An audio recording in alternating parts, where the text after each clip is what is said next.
ટૂંક સમયની અંદર લગભગ 12 થી ઘણા બધા એવા લોકો આવશે અને આપણું વાતાવરણ બગાડવાના પ્રયત્ન કરશે. ગોંડલની અંદર કઈ રીતે જ્ઞાતિ જાતિના વાડા પડે, કઈ રીતે દરેક જ્ઞાતિના લોકો છૂટા પડી અને આમને સામને આવી જાય, આવા અનેક પ્રયત્નો ભવિષ્યમાં કરવામાં આવશે. પણ જ્યારે ગોંડલની આપણે આપણા વિસ્તારની વાત કરી ત્યારે ગૌરવ સાથે કહેવું પડે કે ભાઈ આપણો વિસ્તાર ક્યારેય જ્ઞાતિ જાતિવાદમાં માનતો નથી.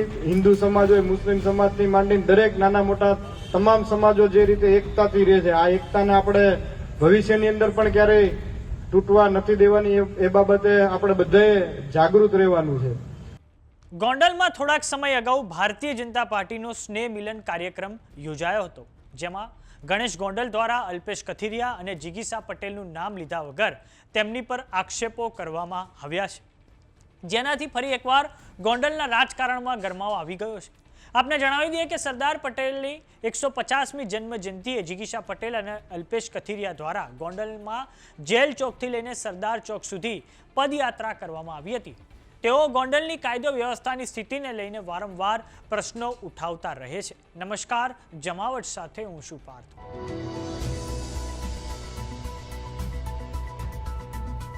રાજકોટનું ગોંડલ અવારનવાર સમાચારોમાં રહેતું હોય છે. થોડાક સમય પહેલા ભારતીય જનતા પાર્ટી દ્વારા ગોંડલ ખાતે એક સ્નેહ મિલન સમારોહનું આયોજન કરવામાં આવ્યું હતું, જેમાં ગણેશ ગોંડલ દ્વારા અલ્પેશ કથિરિયા અને જિગીસા પટેલનું નામ લીધા વગર તેમની પર પ્રહાર કરવામાં આવ્યા હતા. ગણેશ ગોંડલ દ્વારા કહેવામાં આવ્યું હતું કે છેલ્લા 6 મહિનામાં આપણા વિસ્તારની પરિસ્થિતિનો માહોલ ખોટી રીતે ઊભો કરવામાં આવ્યો હતો. અમદાવાદ, સુરત, બરોડા રહેતા હોય તેમને ખ્યાલ ના હોય. મીડિયાના માધ્યમને ધ્યાન રાખીને ગોંડલની પરિસ્થિતિનો અંદાજ તેઓ કાઢતા હોય છે, પરંતુ આપણા સ્થાનિક લોકોએ કોઈ ખોટી પરિસ્થિતિ ઊભી નથી થવા દીધી. તમે દરેક સુખ દુઃખના સમયની અંદર મારા અને મારા પરિવારની સાથે ઊભા છો અને ચિંતા કરી છે. તો આ સાંભળો ગણેશ ગોંડલ દ્વારા શું કહેવામાં આવ્યું છે. ઉપસ્થિત સૌ વડીલો, માતાઓ, બહેનો અને યુવાન ભાઈઓ, સૌ પ્રથમ તો આપ સૌને હું નવા વર્ષની હૃદયપૂર્વકથી ખૂબ ખૂબ શુભેચ્છાઓ અને શુભકામનાઓ પાઠવું છું. એની સાથે આવનારું નવું વર્ષ આપણા વિસ્તાર માટે ખૂબ પ્રગતિમય રહે, આપણા વિસ્તારના લોકો દરેક ક્ષેત્રની અંદર ખૂબ પ્રગતિ કરે, આપ બધાનું સ્વાસ્થ્ય ખૂબ સારું રહે એવી માં ભગવતીના ચરણોમાં પ્રાર્થના કરું છું. અગાઉ વડીલોએ જે વાત કરી એમ નવા વર્ષની સાથે સાથે ટૂંક સમયની અંદર જ્યારે સ્થાનિક સ્વરાજની ચૂંટણી આવવા જઈ રહી છે, તો એને ધ્યાનમાં રાખીને જે રીતે આપણા વિસ્તારનો, આપણા શહેરનો માહોલ છે, ગોંડલની અંદર દરેક જ્ઞાતિ જાતિના લોકો, દરેક સમાજના લોકો જે રીતે ખંભે ખંભો મિલાવીને કામ કરે છે, જે રીતે જ્ઞાતિ જાતિના વાડાથી દૂર રહી લોકો એક થઈ અને આપણા વિસ્તારને એક ઊંચાઈ તરફ લઈ જવા માટે જે મહેનત કરે છે, એ જ રીતે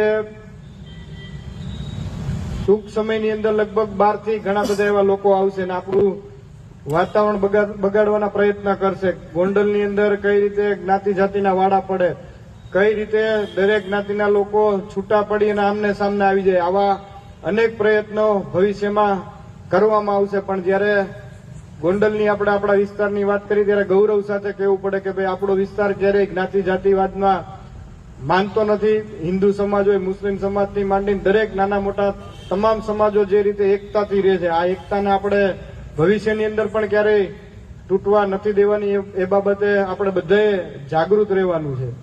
બીજું કે આપણા વિસ્તાર માટે, કાયમી માટે અહીંયા બેઠેલા સામે તમામ આગેવાનો, કાર્યકર્તા ભાઈઓથી માંડીને વડીલો જે રીતે તમતોડ મહેનત કરે છે, એટલે કદાચ ચૂંટણીનો સમય આવે તો આપણે આપણા વિસ્તારની અંદર ક્યાંય એવું નહીં કહી શકીએ કે ભાઈ અમે 5 વર્ષ દરમિયાન એક્ટિવ નહોતા. કોઈ આપણને આવું નહીં કહી શકે, કારણ કે લોકો ખૂબ સારી રીતે જોવે છે કે ભાઈ કઈ રીતે નગરપાલિકાના તમામ સભ્યો હોય, સંગઠનના આપણા તમામ વડીલો હોય, આપણા વડીલ આગેવાનો હોય, જે રીતે યુવાનોને માર્ગદર્શન આપે છે ને એમની આંગળી પકડી અને આપણી ટીમ જે મજબૂતાઈથી ચાલી રહી છે, તો આ જ રીતે ભવિષ્યની અંદર પણ પૂરી તાકાતથી આપણે આપણા વિસ્તાર માટે મહેનત કરવાની છે. કઈ રીતે આપણા વિસ્તારને ફાયદો થાય, કઈ રીતે લોકોએ આપણા ઉપર મૂકેલા વિશ્વાસને આપણે મજબૂતાઈથી નિભાવી શકીએ, આ દિશામાં આપણે સૌ સાથે મળી અને પ્રયત્ન કરવાના છે. બીજું વિશેષ આભાર નવા વર્ષના દિવસે આપ સૌનો એટલા માટે માનું છું, કારણ કે છેલ્લા 6 મહિનાથી જે રીતે આપણા વિસ્તારની પરિસ્થિતિ નો માહોલ જે ખોટી રીતે ઉભો કરવામાં આવેલો હતો. આપણે વાત કરી તો ભાઈ અહીંથી લગભગ અમદાવાદ રહેતા હોય, સુરત. આમ ગણેશ ગોંડલ દ્વારા જિગીસા પટેલ અને અલ્પેશ કથિરિયાનું નામ લીધા વગર તેમની પર પ્રહાર કરવામાં આવ્યા હતા. આપને જણાવી દઈએ કે જિગીસા પટેલ થોડાક સમય અગાઉ રાજકોટ ખાતે અરવિંદ કેજરીવાલની હાજરીમાં આમ આદમી પાર્ટીમાં જોડાયા હતા અને આ અગાઉ મે મહિનામાં અલ્પેશ કથિરિયા, જિગીસા પટેલ અને ધાર્મિક માલવ્ય ગોંડલ ખાતે પહોંચ્યા હતા. તે વખતે અલ્પેશ કથિરિયાએ ગોંડલને મિર્ઝાપુર ગણાવ્યું હતું. તે વખતે ગોંડલના પૂર્વ એમએલએ જયરાજસિંહ જાડેજાના પુત્ર ગણેશ ગોંડલના સમર્થકો તો બીજી તરફ અલ્પેશ કથિરિયા અને જિગીસા પટેલના સમર્થકો સામસામે આવી ગયા હતા. ગણેશ ગોંડલના સમર્થકોએ કાળા વાવટા ફરકાવી અલ્પેશ કથિરિયાનો વિરોધ કર્યો હતો. તો આ બાબતે તમારું શું માનવું છે ગણેશ ગોંડલના નિવેદનને લઈને અમને કોમેન્ટ બોક્સમાં લખીને જરૂર જણાવો. જો તમે અમને યુટ્યુબ પર જોઈ રહ્યા તો સબસ્ક્રાઇબ કરો. જો તમે અમને ઇન્સ્ટાગ્રામ અને ફેસબુક પર જોઈ રહ્યા તો ફોલો કરો. સાથે જ અમારી વોટ્સએપ ચેનલ આવી ગઈ છે, જોઈન કરવાનું ના ભૂલતા. નમસ્કાર.